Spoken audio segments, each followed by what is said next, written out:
Hello, everybody, and welcome to the Scottsdale Big Book Study, where we will study the Big Book of Alcoholics Anonymous. Today's date is Saturday, the 10th of August, 2024. My name is Maria F., and I'm a recovered compulsive overeater from County Dublin in Ireland, and I will be your host for today's study. Our co-host today is Carol O. and Sue L. Sue L. will also host the Q&A section, which will follow Harlan. If you have any questions during the meeting, please contact either myself or any of the co-hosts, and you can do this by private message in the chat function. Just to note that we'll close the chat function for the duration of the study and open it again about 10 minutes before the Q&A. Also, Harlan G will be recorded for the duration of the study. However, the questions and answer session which follows, we don't record that, so do feel free to ask Harlan any questions you might want during that time. We ask that if you can please keep your microphone on mute at all times during today's study, and also please turn off your camera if you're exercising, eating, driving, or if you need to step away from the screen for any reason, please just disconnect your camera. During the meeting, we will post the link to the 7th edition. This money goes towards the cost of our Zoom accounts, the cost of uploading our recordings, and we also send contributions to the intergroup. And we'll also post a link to the previous week's recording, and this is available by clicking on the link that will be posted in the chat box. We are now going to go to Arizona to Harlan G. Good morning, Harlan. Good morning, Maria. Good morning, everybody. Thank you so much for joining us this morning. Today, we are going to talk about the steps, and we're going to talk a little bit about where they come from. We're not going to go through the 12 steps per se, because you can do that on your own. I don't have anything enlightening to amplify about the steps or the wording of the steps, but we're just going to start. When we do start, we're going to start on page 59. Here are the steps we took, and we're going to just be very, very quick with that. Last week, we talked about the concept of honesty, and we look at the word honest, and in the first paragraph of this chapter, how it works. The word honest and honesty is 3 times, and then further down at the paragraph beginning with, at some of these we balked, the word earnestness, and the word earnestness is another word for honesty. So 4 times on one page of the big book, the concept of honesty is introduced to us. Now, what are they asking you to be honest about? Based on the information in the doctor's opinion, based on the information in Bill's story, based on the information in chapters 2, 3, and 4, we as readers of this book should have come to 3 conclusions. The first conclusion is, if we are compulsive overeaters, the first conclusion that we should have come to by this time is that we are indeed, based on the information of the allergy of the body and the twist of the mind and the mental blank spot, we are or are not compulsive overeaters. I am a compulsive overeater. Last night, I went to the movies. I saw, me and Cindy, we went to the movies, and I was looking at all the people in the show, and then the lights went out, and then I could hear the crunching and the biting and the pulling of the bags and the popcorn things, and just pulling it. And I thought to myself, how lucky am I? How lucky am I to be emancipated from that garbage? How lucky am I to be able to go to a movie last night and not be eating everything in sight? At today's prices, it would probably have cost me $100, $150 just to go to a movie. Between the cost of the movie and the cost of all the things I used to eat, it would, as I said this to Cindy last night, it would have cost me $150 just to go to a show. But I was free. I paid my way into the theater. We watched the picture. I enjoyed the picture. We got up, we went home. I didn't have to worry about what did I eat and who saw me eating it. I don't have to worry about today. How lucky am I? But the conclusions that we are coming to are we compulsive overeaters? Based on the information of this allergy of the body, based on the information of the twist of the mind, based on the information in chapter 4, We Agnostics, where he says very plainly, the main object of this book is to help you find a power greater than yourself that'll solve your problem. And if that's the main object of the book, based on my need for a power greater than myself, because lack of power is my dilemma. And if lack of power is my dilemma, because nothing of this earth is going to help me, it very clearly says at the end of chapter 3, we have an illness that only a spiritual experience will conquer. So I can't produce a spiritual experience by buying one at the store. I can't produce one by jumping up and down and hoping for one. The spiritual awakening that I require has to come as the result of these steps. So I am a compulsive overeater. I need the help of a power greater than myself. Those conclusions, and I can't do it on my own. Those conclusions are key. And that's what I need to be honest about. Am I a compulsive overeater? Yes. Do I need the help of a power greater than myself? Yes. So what we're going to do is we're going to take that, and now we're going to embark on the rest of the steps. Because after step 2, we are now going to endeavor on further steps. It isn't just a 2-step program. It is a 12-step program.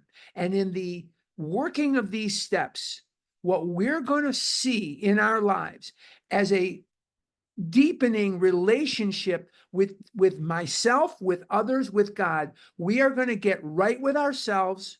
We're going to get right with God, and we're going to get right with our fellow human being. We're going to live a very different life if we work these steps. Things will change. If we think of it as a diet club, which I did for a long time, I'm going to come in here, I'm going to lose the weight, and when I get to my goal weight, I'm going to leave, and I'm going to say, later, losers, and I'm just going to leave OA. That doesn't work. Doesn't work for people like me, and I bet it doesn't work for people like you, because we are compulsive overeaters. So we need the help of a power greater than ourselves, not just with the food. We need it in all areas of our life, that all areas of my life improve when I tap into this power that is greater than myself. My romantic relationship gets better. My friend relationships get better. My relationships with my business, my relationship with myself gets better. And certainly my relationship with a power greater than myself that I choose to call God gets better and deeper and better and deeper and more loving as time goes on.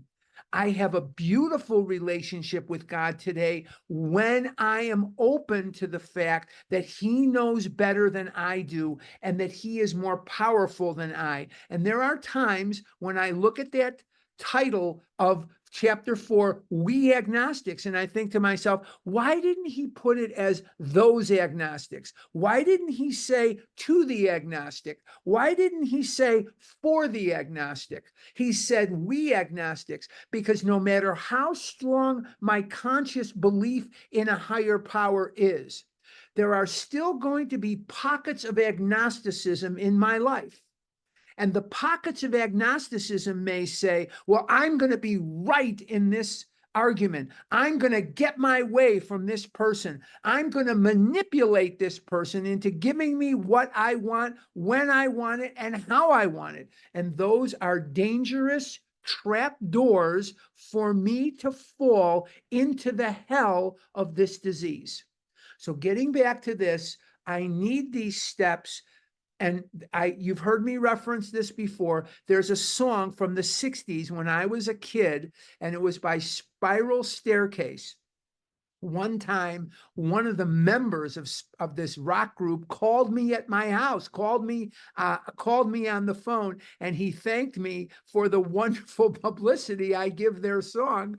But this is the name of the song. It says, "I love you more today than yesterday, but not as much as tomorrow." And that describes absolutely perfectly my relationship with God, my relationship with OA, and my relationship with the people in my God squad, the people in OA. I need your help, guys, more today than I did yesterday. And of course, this goes for God too, but not as much as I'm going to need it tomorrow, because there are still little areas where I will hang on and I want to control this on my own. And that is a failure. That's a scam that I work on myself, that I can handle anything. I can't handle anything. I need to be doing God's will, not my will, not my way. Any way but my way, God. Okay, we've done that enough. Let's continue now. Now, we're not going to read through the 12 steps. What I invite you to do, if you have a 4th edition Big Book, is I invite you to go to page 263. And on page 263, we are going to see the 6-step Oxford Group movement. Remember, we come from the Oxford Group movement, and the Oxford Groupers were not people that were concerned with alcoholism. The Oxford Groupers were people that were practicing first century Christianity to the very best of their ability, and they believed that people who were Christians had lost their enthusiasm for Christ. They had lost their zeal.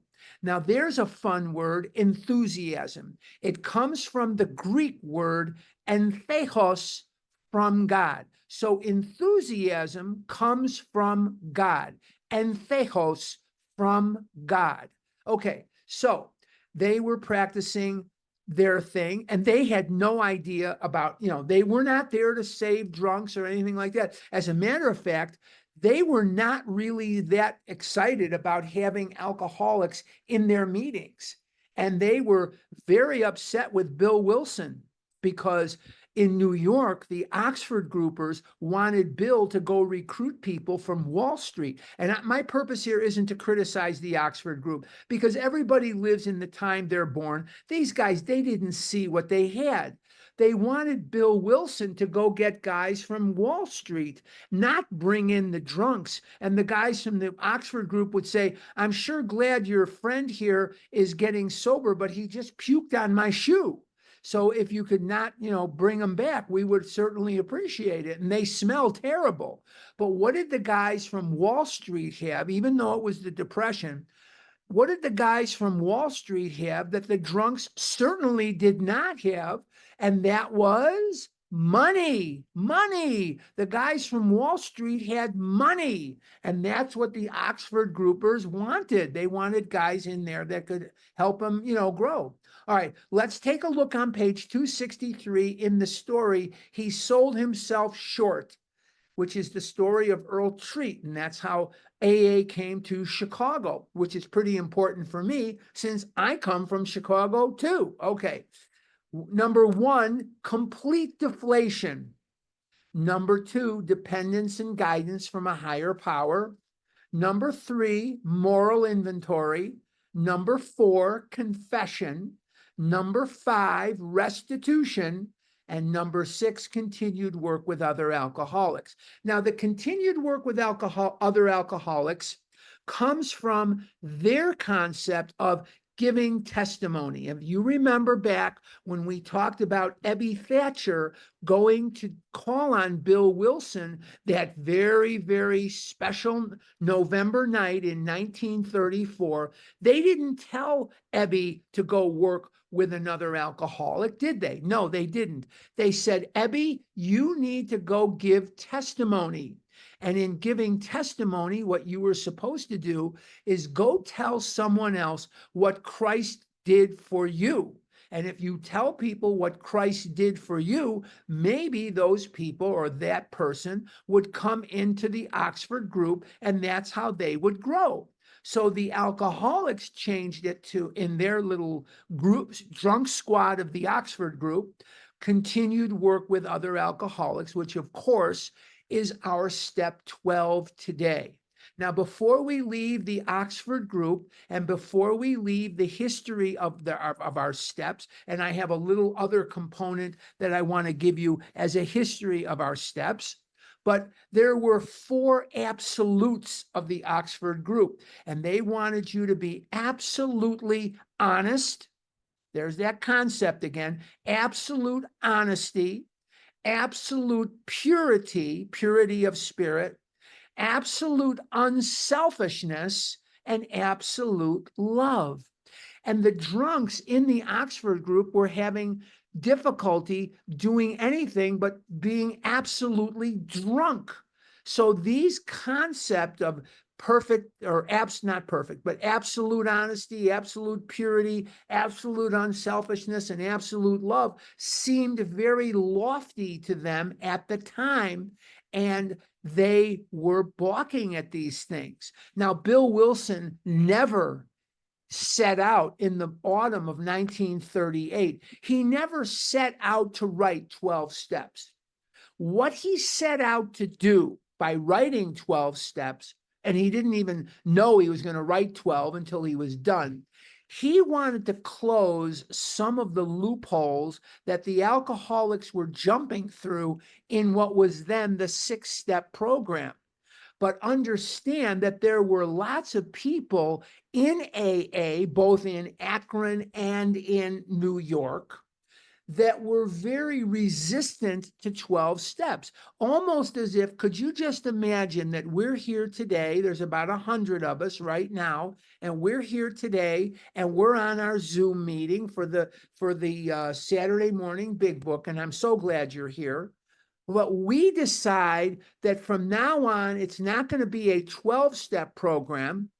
It's going to be a 24-step program. Could you just imagine, as you took that information into your groups, as you took that information to your Zoom groups or the other meetings that you go to, the kind of resistance that you would get if you said to them, oh no, we've changed it now to a 24-step program. You'd probably get a little bit of resistance. And Bill had resistance too. They kept saying to him, hey, you know what?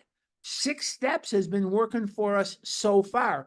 But Bill wanted to close some of the loopholes that the alcoholics, you can go back to page 59 now. He wanted to close some of the loopholes that these guys were jumping through. And when he counted the steps in his house at 182 Clinton Street in the autumn of 1938, he found that there were 12 steps. Now, there were also 12 apostles of Jesus. There were also 12 tribes of Israel. 12 is a very significant number in history. 12 is a very significant number. And he liked what he saw. He really thought that this was something that would close some of these loopholes that they were jumping through. Very, very important. Now, there are a lot of interpretations of the steps, and we could spend all day long. One person would say this, and when I say interpretation of the steps, I mean a breakdown of what they are. And I'll give you a breakdown. I'm not going to give you 30 of them. I'm just going to give you a breakdown of these steps. Step 1 is admission. Step 1 is admission. Steps 2 through 7 are submission. So you admit you have a problem, you submit to the power greater than yourself. Steps 8 and 9 are restitution. We have admission, submission, restitution, and then 10, 11, and 12 are reconstruction. I'll go over that 2 more times quickly. Step 1 is admission. You're admitting you have a problem. The only thing that changes from OA to AA to NA to CA to whatever you have is the word. We use food, or they use alcohol, they use cocaine, they whatever that love and sex addiction, whatever your addiction is, the only thing that really changes is the word in 1, that food, and then in 12 it says we carry the message to compulsive overeaters. They would carry the message to alcoholics, or in CA, they would carry the message to cocaine addicts. In Love and Sex Anonymous, they would carry the message to love and sex addicts. But those are the only things that change. Step 1 is admission. Steps 2 through 7 is submission. Steps 8 and 9 is restitution. And 10, 11, and 12 is reconstruction. And as you go through the steps and you see it, this isn't going to help you work the steps, but it's something a lot of people like because it gives them sort of a category. I'll do it one more time. Step 1 is admission. Steps 2 through 7 is submission. Steps 8 and 9 is restitution. And steps 10, 11, and 12 are reconstruction. Well, in my case, I don't know about reconstruction because I don't want even one wall of what I was before to remain standing. I want to be a completely new person. So for me, it's more construction because I am a very, very different person today than I was back when I was eating, and before that, when I was in my 20s, and before that. I don't want that other person back here, that's for sure. Let's go to page 60. Many of us exclaimed. Page 60, many of us exclaimed, "What an order! I can't go through with it." Do not be discouraged. No one among us has been able to maintain anything like perfect adherence to these principles. What are the principles? The principles are another name for the steps. And I know that some of you go to meetings where you talk about the principle of this is hope and the principle of this is honesty. That came out decades later. Bill and Bob and all of them were not aware of that. That came out around the 80s or the 90s after these guys were long gone. When he uses the word principles, he is referring to the steps. He took a writing course and he learned that you're not supposed to keep using the same word again and again, like, He learned how to write, and you don't keep using the same word over and over and over again. So this is what he found in his writing class. So he refers to them here as principles. The principles are the steps. We are not saints. The point is that we are willing to grow along spiritual lines. The principles, the steps we have set down are guides to progress. Very important. We claim spiritual progress rather than spiritual perfection. Now, I'm going to talk to you about the most misquoted part of the big book ever. There's no sentence in this book more misused, misquoted, misunderstood, and used to the detriment of people. And that is this line: we claim spiritual progress rather than spiritual perfection. People have said to me over the years, they ate chocolate, they ate peanut butter, whatever it is that's not on their food plan. If chocolate and peanut butter are on your food plan, I'm not criticizing you. I'm just using them as examples that came off the top of my head. Chocolate and peanut butter are not on my food plan. Yes, I know there's natural peanut butter. I'm not going to discuss it during Q&A. I'm using them as examples. If they are on your food plan, please do not overreact and make a thing about it. I'm just using those examples. But we claim spiritual progress rather than spiritual perfection does not mean we can go out and eat Reese's peanut butter cups. It does not mean that we can go out and eat God knows what. we claim spiritual progress rather than spiritual perfection means I'm going to do the very best I can. And the only step I really need to do perfectly is one. The only step that needs to be done perfectly is one. Besides one, I don't have to achieve perfection. I have to achieve a good effort and a honest effort, not a bullshit effort that says, yeah, I'm going to just show my sponsor this and I don't care. You got to just do the best you can. We claim spiritual progress rather than spiritual perfection.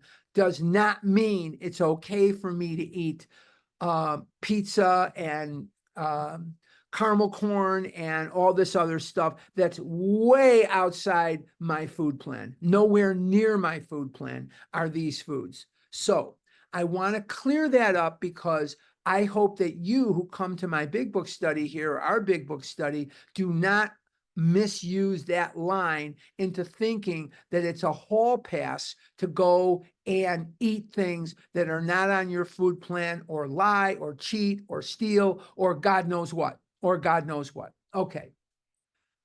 Our description of the alcoholic. Our description of the alcoholic is the doctor's opinion, Bill's story, there is a solution, and more about alcoholism.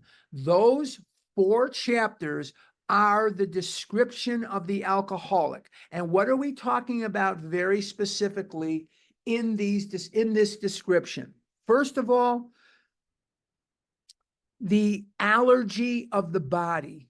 My body, my biology will react differently than a normal person's biology. Number 1, it says in the doctor's opinion, any description of the alcoholic which leaves out this physical factor is incomplete.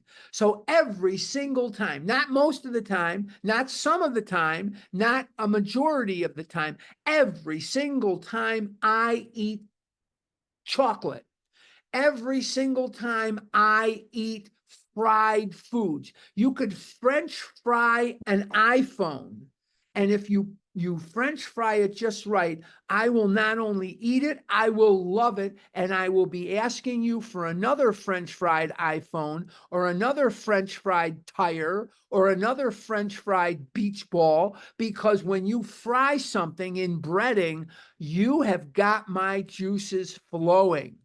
So my body will react differently when I eat these foods than a normal person. How differently? Well, I'll explain. In a normal person's body, they get all the food they want every single time they sit down to eat. In my body, the more greasy fried crap I eat, the more greasy fried crap I want. The more I eat, the more I want, the more I want, the more I eat, the more I eat, the more I want. And it's endless. There's no end in sight. Now, here's the other part of the problem. I also have a mind that reacts differently to food than a normal person's. I define a drug as anything that changes one's perception of reality.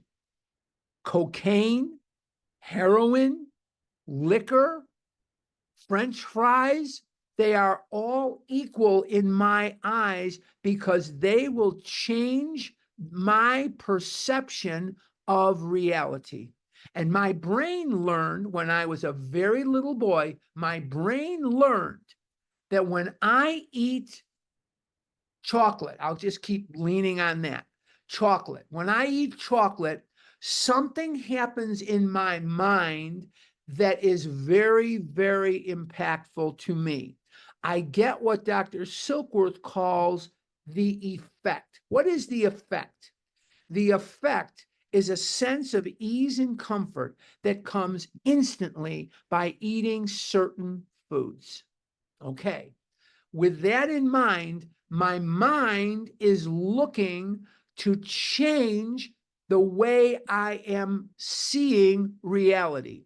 It says in the doctor's opinion, men and women drink essentially because they like the effect produced by alcohol. And this effect is so elusive that many will pursue it to the gates of insanity or death. I was pounding on the door of death, pounding on the door of death.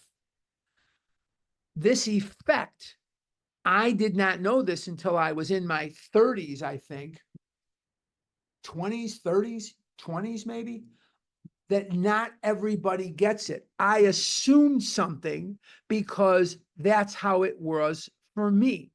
I assumed that when all people ate chocolate, when all people ate pizza, they were as elated by it mentally for about 10 seconds. That's the sucky thing, guys. When you're drunk or when you're high on drugs, at least you get more of a protracted high. Food, you're lucky if you get 10 seconds. But by then I've tripped the allergy and I can't stop. At least with other substances like cocaine or liquor or heroin, I've never used them, but I'm assuming at least you get more of a high. We get a sucky deal here. All we get is about 9, maybe 10 seconds. But for that 9, 10 seconds, I feel, without being conscious of it, I feel exactly like I think other people feel, and it feels fantastic. I never got up in the morning and said, man, I think I'm going to eat cake today so I can get even fatter. I got up in the morning and said, I'm going to eat cake today. And without knowing why I said I was going to eat cake today, because I thought I just liked the taste of cake.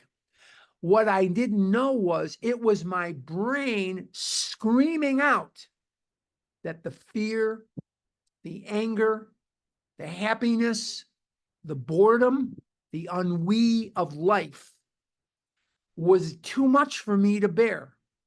And my brain was looking for something that would change my perception of reality. Okay? And once I got that cake in my body, the allergy took over and I was off to the races. So the description of the alcoholic, this is important. There's one other component I want to mention because it needs to be mentioned, and that is the mental blank spot. The mental blank spot is that built-in forgetter. The built-in forgetter means I forget every single time that I eat Reese's peanut butter cups or Chips Ahoy or chocolate ice cream. Every single time I regret it. You know, here's something that has never happened to me in my whole life. In my whole life, I've never woke up in the morning and said, man, am I glad I ate that family-sized pizza last night with a cake that was meant for 12 people. I never got up and did that. I got up in the morning with diarrhea.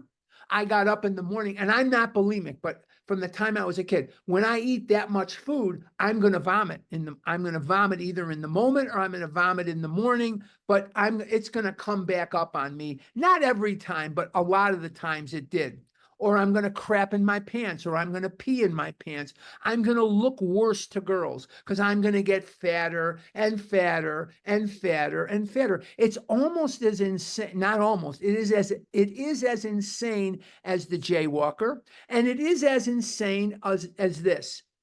If I'm in Chicago and I want to get to Wisconsin, I got to go north, right? If I don't go north, I'm not going to get to Wisconsin. I'll get somewhere if I go south, but I'm not going to get to Wisconsin unless I can circle the entire earth, then I might be able to get there. But if I'm in Chicago and I want to go to Milwaukee, I better start heading north because Milwaukee, Wisconsin is located north of Chicago. So I'm southbound on the highway and I've got the car floored and I'm going as fast as I can south and I'm complaining that I'm not able to get to Milwaukee, Wisconsin. It's insane, but that's exactly what I did every day of my life for decades of my life. I have a form of insanity. Insanity. Now, I warned you we're going to go very slow in this chapter because these things need to be talked about. So be patient. We're not going to cover a ton of ground today. We're just not. Our description of the alcoholic chapter, the doctor's opinion in the first 3 chapters, the chapter to the agnostic, stop again. The chapter to the agnostic tells me a couple of things that without that knowledge, without that information, I'm not going to be able to build my recovery boat, if you want to picture it as a boat or a car or whatever you want to picture of, and move it forward. Okay, what is it telling me? It tells me that the main object of this book is to help me find a power greater than myself, which will solve my problem. But in chapter 3, the last chapter that concerned itself with a description of the alcoholic, it tells me this: I have an illness that only a spiritual experience will conquer. In the last paragraph of chapter 3, it says, once more, I'm going to read it instead of trying to remember it. It says here, once more, the alcoholic is without defense at certain times. Once more, the alcoholic at certain times has no effective mental defense against the first drink. Except in a few rare cases, neither he nor any other human being can provide such a defense. His defense must come from a higher power. And this is something that we see in Bill's story. And this is something that we see in the doctor's opinion. The doctor is very, very clear. We're doctors. We know what's wrong with you. We cannot help you. Doctors knew what was wrong with me. Doctors were screaming at me. I was crying my eyes out in the doctor's office. I was 5 years old, 6 years old, 7 years old. Doctors would be screaming at me at the top of their lungs, screaming at my mother and father, telling my mother and father, I'm never going to have a life. I'm going to die. And I'm 5 years old, and I didn't know how to handle this information. So I would burst into tears. And when I was 9 and 10 and about 14, they put me on heavy duty amphetamines. And I had a very serious resentment in later life. The rabbis at my Hebrew school knew I was taking pills. And on the bottle of pills, it says, Harlan Grabowski, take 3 times a day to curb appetite. I can see it now. It said to curb appetite. The teacher at school knew. My rabbis at Hebrew school knew, adults knew, my parents knew, obviously. No one said, don't take them. I wouldn't wish those pills on anybody. Those pills wreaked havoc on my brain. I was 9 years old. I was on enough amphetamines to stun a rhinoceros. Yes, I didn't eat, but what they were doing in my brain, you sleep about 20 minutes a month.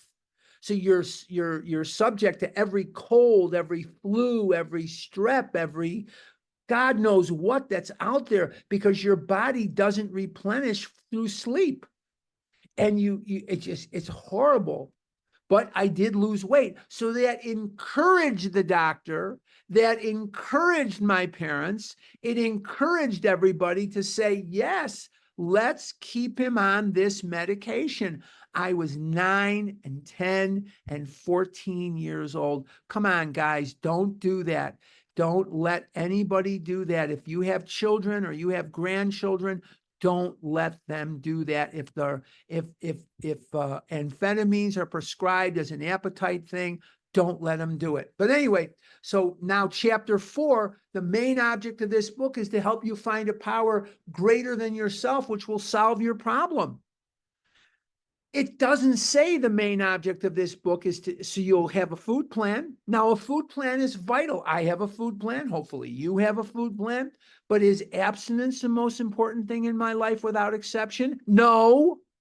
No, that's another lie you'll hear at meetings. Abstinence is the most important thing in my life without exception. False.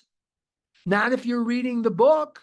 The book says the main object of this book is to help you find a power greater than yourself, which will solve your problem. That's the main object, is to build this relationship with a power greater than yourself.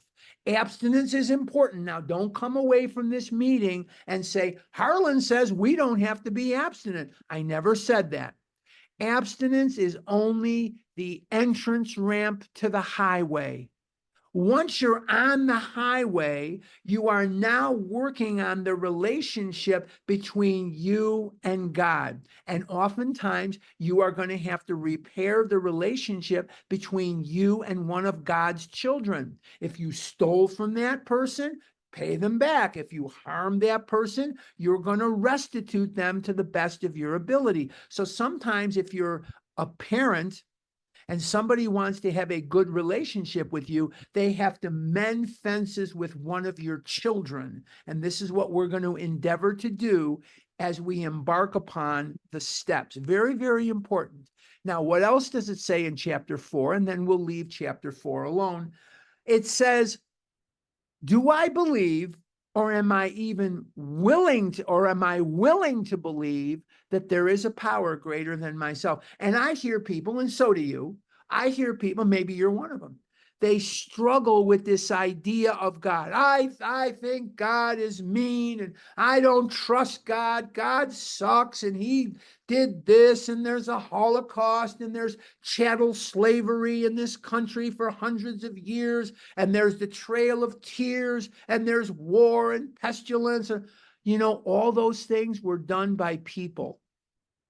Everything I just mentioned were not done by God. They were done by people. God didn't put a bunch of robots on this earth. He put people on this earth, and people have a choice. They can either do bad or they can do good. They can do good or they can do bad. So these people opted to do bad and unfortunately hurt other people, killed, hurt other people. And it's horrible. However, once again, I'm going to remind you, if you can convince me that one slave in this country could come back to life and live as a free person, if I eat chocolate ice cream, I will go with you and we will eat chocolate ice cream together. You can convince me that one person from the Trail of Tears, Native Americans, one Native American from the Trail of Tears could come back to life and have a full, productive, happy life. If I eat ice cream, I will eat ice cream with you. If you can convince me that one person from the Holocaust will come back and live a very wonderful, productive life, I will eat ice cream with you. But I'll be damned if Hitler is going to kill one more Jew in me. Ain't going to happen. This is not the hill that I want to die on. I too mourn the lives and the souls that they could have cured cancer. They could have, God knows what. That God knows what could have happened if these people had been allowed to live. But that's not my fight. My job is to live until I die. Live until I die. This is not a dress rehearsal. And when I was a little boy, most of my father's friends, not all of them, but most of my father's friends came out of the concentration camps and the DP camps. DP stands for displaced persons. And they came out of these camps and they would pinch my cheek and say, live until you die. Live until you die.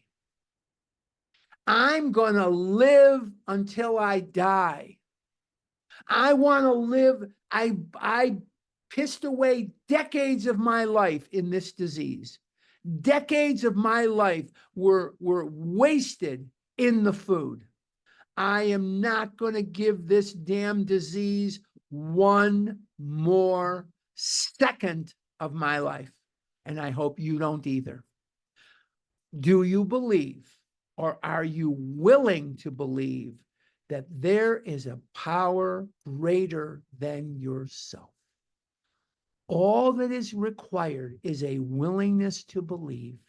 You don't have to be a theologian.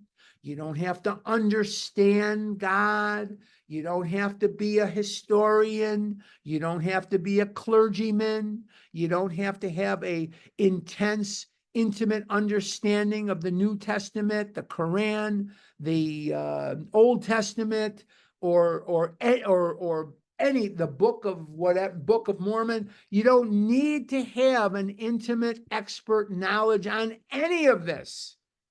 All you have to be willing to do is to say, there is a power greater than myself. That's all that's required. Let's move on. And our personal adventures before and after, that's the stories in the back of the big book, made clear 3 pertinent ideas. Let's go over them. A, that we were alcoholic and could not manage our own lives. So we just got done saying that the allergy of the body, the twist of the mind, the mental blank spot, which is the sidekick, it's part of the mental twist, sets me apart from the normal. So I am a compulsive overeater, and there's no way I can manage my own life. There's no way I can do that. B, that probably no human power could have relieved our alcoholism. Now, I'm going to mention some names, and these are all wealthy, successful people that you might think that if you had their life, you would be immune from addiction. If you don't know who these people are, you're probably very young. You can Google them on your phone. Mama Cass Elliott, Jackie Gleason, Chris Farley, John Candy, President William Howard Taft. These are people who were at the top of their field, and the disease of compulsive overeating struck them down. President Taft was the president of the United States. He couldn't get elected dog catcher today because he was morbidly obese. And he ran in the time where there was no television. There was no anything like that. They drew pictures on billboards, and they drew pictures on not even billboards. They drew pictures on these posters that they would have all around in the towns. And the artists made him look a little thinner. That's all. They made him look a little thinner than he really was. He was so morbidly obese, William Howard Taft, that he could not fit into the bathtub at the White House. He had to have his own bathtub brought out from Ohio. And when the bathtub was brought out from Ohio, he had to pay at his own expense to have the other bathtub removed and his bathtub put in, because the government wasn't going to pay for that. So William Howard Taft was an extremely successful man. He was the president of the United States. Jackie Gleason was multiply addicted, but he was definitely a compulsive overeater. John Candy died at about 400 pounds. Chris Farley died, from his addiction. Jackie Gleason, William Howard Taft, Mama Cass Elliott. Karen Carpenter died from her anorexia. Her anorexia killed her. She was 34 years old, 94 pounds, and the electrolytes in her heart and her body were so thrown off by her anorexia and bulimia that she died at age 34. She had the voice of an angel, yet dead at 34. That probably no human power could have relieved our alcoholism. Money won't do it. Fame won't do it. Fortune won't do it. Poverty won't do it. Being whatever it is you are, white, black, green, yellow, Jewish, Catholic, Protestant, Muslim, Buddhist, whatever it is you are, isn't going to save you unless you work these steps. No matter who you are not going to beat this disease on your own. And if you could, you wouldn't be here today. You wouldn't be here. You'd be out doing whatever you do on Saturday morning. That God could and would if he were sought is see. Now, I hear things, so do you. And I've said things, so have you. I hate God. God screwed me over. I know there's a God, but he hates me. He made me fat. None of the girls wanted to ever like me. None of the girls ever wanted to go out with me on a date. Girls hate me, this and that. I'm not good at sports because I'm too fat, whatever it is. Well, I had to change my God. I had to change my perception of God. And in changing my perception of God, I changed my life. In changing my perception of God, I changed my life. A, B, and C, very, very important. Being convinced. Convinced of what? Convinced of the ABCs. Now, there was a line in this book that said, if you are not convinced by now, simply reread the book or throw it away. Throw it away. They made him take that out of there. All right, I'm on page 60. Being convinced of what? Being convinced of the ABCs. We were at step 3, which is that we decided to turn our will and our life over to God as we understood him. Just what do we mean by that? And just what do we do? Step 3 is one of the most misunderstood steps in the book. Steps 3 and 4 are the most misunderstood. Steps 2 and 10 are the most underutilized. What is step 3 essentially? We're going to be going over this week. We're going to be going over this next week. We're going to be going over this a lot. All step 3 is a decision to go on with the steps. You're not turning anything over to anybody in step 3. You're not turning over your will. You're not turning over your life.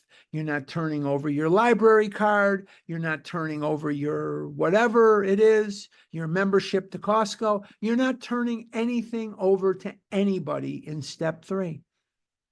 What you are simply doing is you're agreeing to go on with the rest of the steps. And what is our will and what is our life? Our will is our thinking and our life is our action. Our will is our thinking and our life is our action. And in doing 4 through 12 every day for the rest of your life, you are effectively turning over your will and life to God. Are there any written assignments in step 3? Nope. Nope.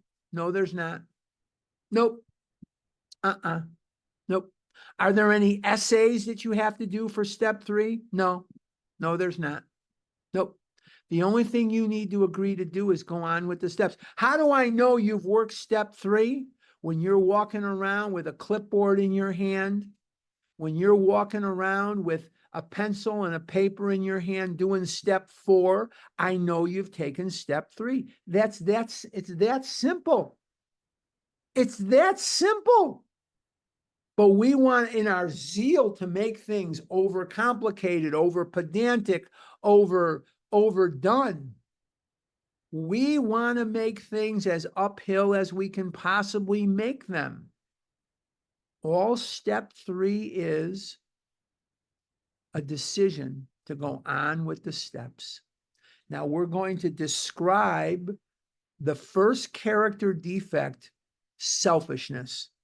Now, selfishness has a little different meaning in the 1930s than it does today.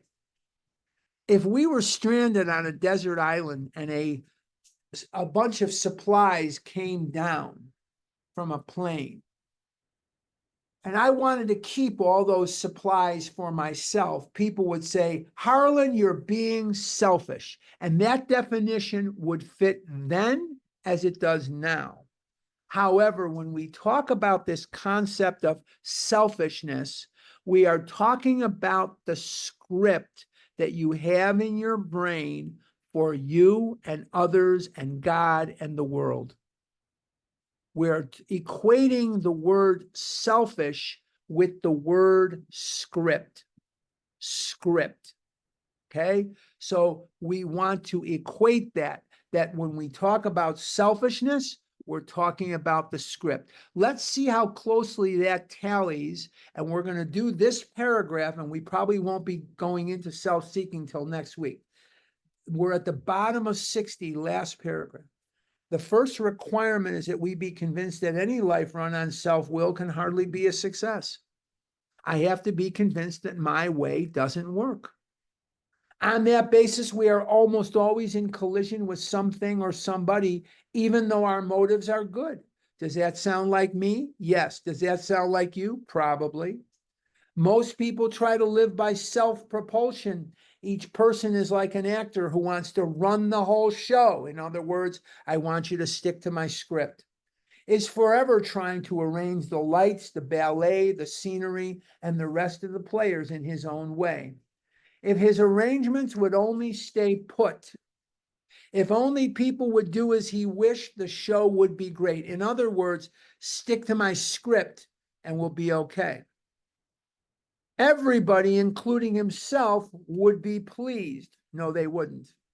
Life would be wonderful in trying to make these arrangements. Our actor may sometimes be quite virtuous.